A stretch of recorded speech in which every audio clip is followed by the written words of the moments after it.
May 6 തീർത്തും ദരിദ്രരായ ചാൾസിന്റെയും ബ്രിജീത്തയുടെയും മകനായിട്ടാണ് Dominic Savio 1742 April മാസം 2-ാം തീയതി ഇറ്റലിയിലെ റിവ എന്ന ഗ്രാമത്തിൽ ഭൂജാതനായത്.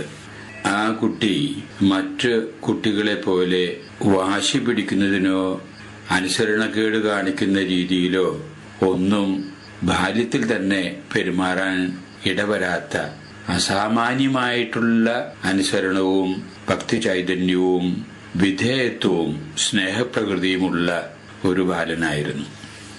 അവന് 4 വയസ്സ് പ്രായമായപ്പോൾ തുടങ്ങി വീട്ടിലെ കുടുംബ പ്രാർത്ഥനകൾക്കൊക്കെ ഉത്സാഹി അവനായിരുന്നു എന്നാ പറയുന്നത്. ഏതെങ്കിലും കാരണവശാല് മാതാപിതാക്കന്മാർ കുടുംബ പ്രാർത്ഥനയ്ക്ക് മറന്നുപോയി എന്ന് വരികിൽ 4 വയസ്സുകാരനായിട്ടുള്ള ഡൊമിനിക് സാവിയോ ആണ് അത് ഓർമ്മിപ്പിച്ച് കുടുംബ പ്രാർത്ഥന നടത്തിയിരുന്നത് എന്ന് നാം ചരിത്രത്തിൽ വായിക്കുന്നു.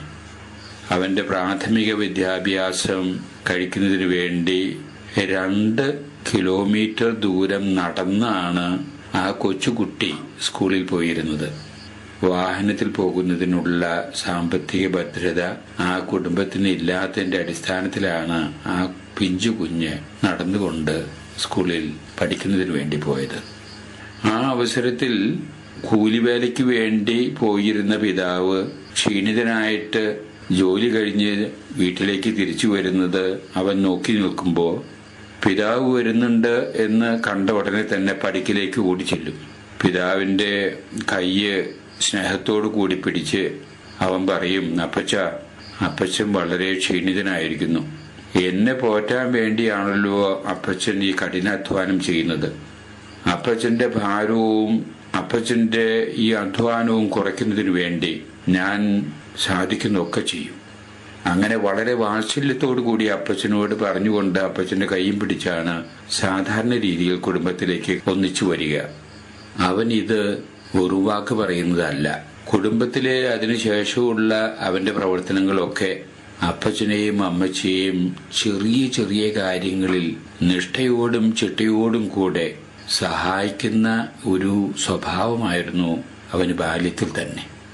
അവന്റെ സൽസ്വഭാവം കണ്ട് ചിലപ്പോ തനിച്ച് അമ്മ സന്തോഷാധിക്യത്താൽ കരയാനിട വന്നിട്ടുണ്ട് എന്ന് പോലും ചരിത്രത്തിൽ നാം വായിക്കാനിടവരുന്നു. 7-ാം വയസ്സിലാണ് അവൻ ആദ്യ കുർബാന സ്വീകരണം നടത്തുന്നത്. ആദ്യ കുർബാന സ്വീകരണത്തിന് വേണ്ടി പോകുന്നതിന്റെ തലേ ദിവസം രാത്രി അവൻ അമ്മച്ചിയുടെ അടുത്ത് ചെന്ന് മുട്ടുമേൽ നിന്നുകൊണ്ട് അവൻ അമ്മച്ചിയോട് പറയുകയാണ്, ഞാൻ നാളെ ഈശോയെ സ്വീകരിക്കാൻ പോവുകയാണ് അമ്മച്ചി. നാളെ മുതൽ ഈശോയെ ഞാൻ എന്റെ ഉത്തമ സുഹൃത്തായിട്ട് ഞാൻ പരിഗണിക്കും. അതുകൊണ്ട് ഇന്നേ വരെ ഞാൻ ചെയ്തിട്ടുള്ള കുറ്റങ്ങള്, ഇന്നേ വരെ ഞാൻ ചെയ്തിട്ടുള്ള അനുസരണക്കേടുകളൊക്കെ ദയവ് ചെയ്ത് അമ്മച്ചി എന്നോട് ക്ഷമിക്കണം. ഞാൻ തീർച്ചയായിട്ടും എന്റെ ഉള്ളിലേക്ക് കടന്നു വരുന്ന ഈശോയോട് ഞാൻ അനുസരണമുള്ള ഒരു കുട്ടിയായിട്ട് തീരുന്നതിനും അമ്മച്ചിക്ക് ആരോഗ്യം നൽകുന്നതിനു വേണ്ടിയും അപ്പച്ചന്റെ ഭാരം കുറയ്ക്കുന്നതിനു വേണ്ടി എന്നെ കൊണ്ട് സാധിക്കുന്നൊക്കെ ചെയ്യാൻ എന്നെ പ്രാപ്തനാക്കുന്നതിനു വേണ്ടിയൊക്കെ ഞാൻ ഈശോയോട് പ്രാർത്ഥിക്കും. ഇങ്ങനെ പറഞ്ഞുകൊണ്ടാണ് പിറ്റേ ദിവസം കാലത്ത് അവൻ ദിവ്യകാരുണ്യം സ്വീകരിക്കുന്നതിന് വേണ്ടി പോയത്. അവൻ തന്റെ ബാല്യകാലത്തിലുള്ള പഠനം 10 വയസ്സായതോടുകൂടെ മറ്റൊരു വിദ്യാലയത്തിലേക്ക് പോകേണ്ടി വന്നു. 10-ൽ കൂടുതൽ കിലോമീറ്റർ അകലെയായിരുന്നു ആ വിദ്യാലയം. ഈ കൊച്ചുകുട്ടി, 10 വയസ്സ് പോലും പ്രായം തികയാത്ത ഈ കൊച്ചുകുട്ടി ഈ നീണ്ട ദൂരം കാൽനടയായിട്ട് നടന്നുകൊണ്ടാണ് തന്റെ സ്കൂൾ പഠനം പൂർത്തിയാക്കിയത് എന്നാണ് നാം ചരിത്രത്തിൽ വായിക്കുന്നത്. അവന് ഉള്ളിൽ നിറഞ്ഞു വന്ന ദൈവപ്രേരണയുടെ അടിസ്ഥാനത്തിൽ ആയിരിക്കണം 1854 അവൻ ഡോൺ ബോസ്കയാൽ സ്ഥാപിതമായിരിക്കുന്ന കൊച്ചുകുട്ടികൾക്ക് വേണ്ടിയുള്ള ബാലഭവനിൽ, ഓറട്ടറി എന്നാണ് അന്ന് വിളിച്ചിരുന്നത്, അത് ടൂറിലുള്ള കേന്ദ്രഭവനത്തിലേക്ക് തന്നെ അവൻ പഠിക്കാൻ വേണ്ടി പോയി. അന്ന് അവിടെ വിശുദ്ധ ഡോൺ ബോസ്കയായിരുന്നു ആ ഓറട്ടറിയുടെ നിയന്താവ്. പൗരോഹിത്യം സ്വപ്നം കണ്ടായിരുന്നു അവൻ ടൂറിലേക്ക് ഓറട്ടറി വിദ്യാഭ്യാസത്തിന് വേണ്ടി പോയത്. അവിടെ ചെന്ന് ഡോൺ ബോസ്കോയുടെ അധീനതയിൽ, നിയന്ത്രണത്തിൽ അവൻ വിദ്യാഭ്യാസം ആരംഭിച്ചു. പരിശീലനങ്ങളും തുടങ്ങി. ദിവസങ്ങൾക്കകം വിശുദ്ധ ഡോൺ ബോസ്കോയുടെ യഥാർത്ഥത്തിലെ കണ്ണിലുണ്ണി ആയി തീർന്നു ഡൊമിനിക് സാവിയോ എന്ന് പറഞ്ഞാൽ അതിശോക്തിയില്ല. എല്ലാ തരത്തിലും കുട്ടികളുടെ ഇടയിൽ അവന് ഒരു മാതൃകാ കുട്ടി എന്ന നിലയിലാണ് എണ്ണപ്പെട്ടത്. തെരുവിൽ നിന്ന് എടുക്കപ്പെട്ട് അവരെ വളർത്തിക്കൊണ്ടിരുന്ന ആ ബാലഭവനിൽ ഇടയ്ക്കിടയ്ക്ക് ഉണ്ടായിരുന്ന ശണ്ഠകളും വഴക്കുകളും ഒക്കെ പറഞ്ഞു തീർക്കുന്നതിന് വേണ്ടി ഡോൺ ബോസ്കോ ഡൊമിനിക് സാവിയെയാണ് ചുമതലപ്പെടുത്തിയിരുന്നത് എന്ന് കാണുന്നു.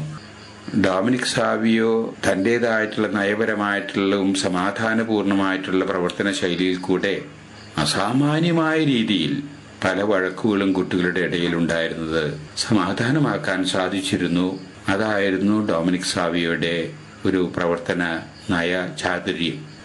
3 വർഷക്കാലം ഓറട്ടറിയിൽ പരിശീലനവും പഠനവുമായിട്ട് അവൻ നടന്നു.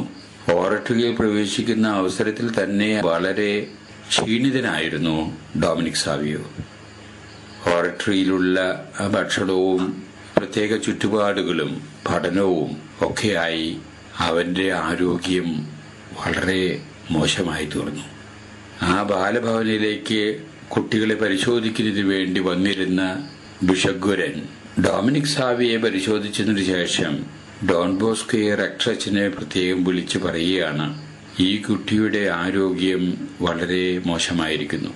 അതുകൊണ്ട് തൽക്കാലത്തേക്കെങ്കിലും ഇവനെ ഈ സാഹചര്യത്തിൽ നിന്ന് മാറ്റി സ്വന്തം വീട്ടിലേക്ക് പറഞ്ഞയക്കുന്നതായിരിക്കും നല്ലത്. ഡോക്ടറിന്റെ ഉപദേശം പ്രകാരം ഡോൺ ബോസ്കോ ഡൊമിനിക് സാവിയെ സ്വന്തം ഭവനത്തിലേക്ക് തിരിച്ചയക്കുന്നു. വളരെ പ്രയാസത്തോടും കൂടിയാണ് അവൻ ഓറട്ടറിയിൽ വിട്ട് കുടുംബത്തിലേക്ക് ചെല്ലുന്നത്. അവിടെ ചെന്ന് അധികം താമസിക്കാതെ അവൻ രോഗബാധിതനായി. അത് അവന്റെ മരണത്തിനുള്ള ഒരുക്കമായി തീർന്നു. 15ാമത്തെ വയസ്സിൽ 1857 ഓഗസ്റ്റ് മാസം 9-ാം തീയതി അവൻ ഈ ലോകവാസം വെടിയുകയാണ്. അപൂർവങ്ങളിൽ അപൂർവമായ പരിശുദ്ധി എന്ന് വിളിക്കാവുന്ന നിഷ്കളങ്കതയുടെ മകുടമായിട്ട് എണ്ണപ്പെടാവുന്ന ഒരു കൊച്ചു പയ്യനായിരുന്നു ഡൊമിനിക് സാവിയോ. 1954 12ാം പിയൂസ് മാർപ്പാപ്പയാണ് ഈ ബാലനായ ഡൊമിനിക് സാവിയെ വിശുദ്ധൻ എന്ന് തിരുസഭയിൽ നാമകരണം ചെയ്തത്. കുട്ടികൾക്ക് എക്കാലവും ഒരു മാതൃകയായിട്ട് സ്വീകരിക്കാവുന്ന ഒരു അപൂർവം സിദ്ധിയാണ് തിരുസഭയിലെ ഈ പുഷ്പം, വിശുദ്ധ ഡൊമിനിക് സാവിയോ. അദ്ദേഹത്തിന്റെ തിരുനാളാണ് സാർവത്രിക സഭ മെയ് മാസം 6-ാം തീയതിയായി ഇന്ന് ആഘോഷിക്കുന്നത് എന്ന് നാം മനസ്സിലാക്കണം.